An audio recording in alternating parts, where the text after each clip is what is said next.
Back in 2009, BMW began producing a small number of electric Minis. Called the Mini E, these were made in limited numbers under a prototype electric vehicle program that eventually led to the BMW Active E, its successor, and then to the production BMW i3. If you lived in select markets, it was possible to get behind the wheel of a Mini E.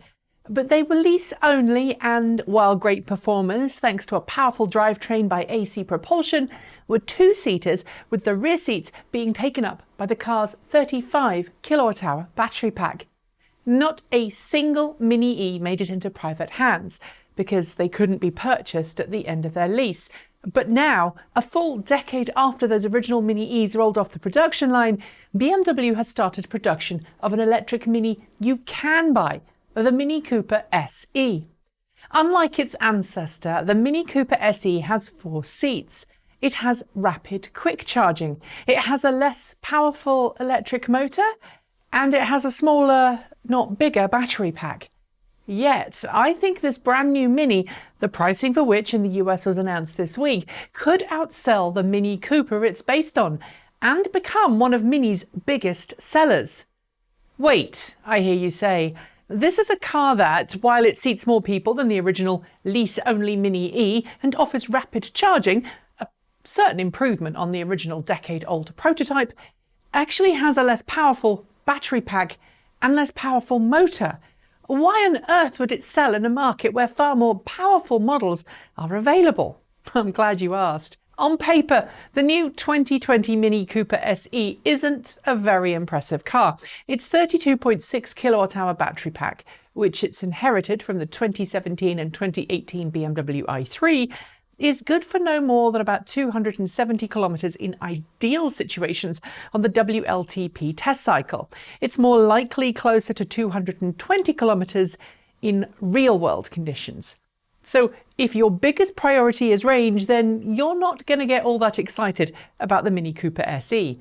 But here is where it gets interesting, because rather than be a high-end addition to the existing Mini family, BMW appears to be going after a similar price point to its gasoline Mini Cooper models, at least in some markets, after incentives. And I think that talks to the fact that this isn't a conquest car for Mini. Conquest car is a car that brings new customers into the brand. Instead, it's a car designed to transition existing customers, existing Mini customers, to a plug-in vehicle. At least, that's how I'm viewing it. The Mini Cooper SE is going to be sold in the US for $29,900 before incentives, plus an additional $850 mandatory destination and handling fee.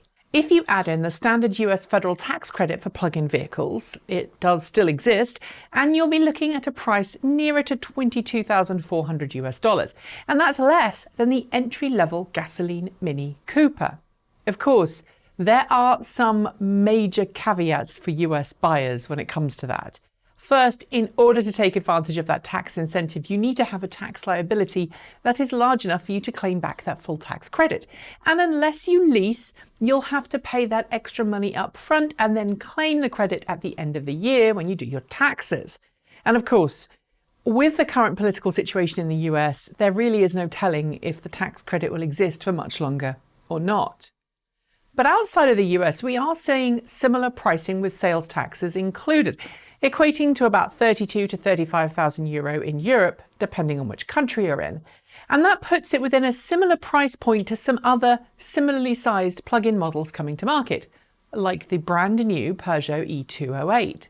The too long didn't read here is that for most markets, this 4-seat compact car will be the perfect choice for an existing hardened Mini fan looking for an upgrade to their existing Mini. A Mini owner who doesn't do a lot of long-distance driving, and let's face it, if you own a Mini Cooper, they're not really used for long-distance road trips due to their diminutive size.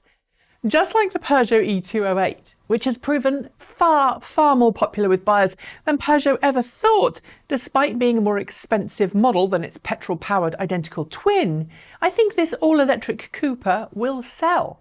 Will it sell to hardened existing electric car fans? Probably not. For most plug-in owners, the range of the Mini Cooper SE won't compete against other models. But for those who argue that the Mini Cooper SE is under-specced, I'd say this. I think it is super important that we start to see electric models of existing cars being priced at a point that puts them well within the existing pricing range of said model, not right at the top as a very expensive premium version. The former means that electric models can become a legitimate option for buyers. The latter means that it's a prestige model that only really wealthy buyers can afford, at which point they're probably going to go for something more expensive and more capable from another automaker instead. Hashtag Tesla Model 3. To those who say the Mini Cooper SE is a worse choice compared to the entry-level Nissan Leaf 40S, well, maybe, but let's be honest. The Mini Cooper SE has active thermal management.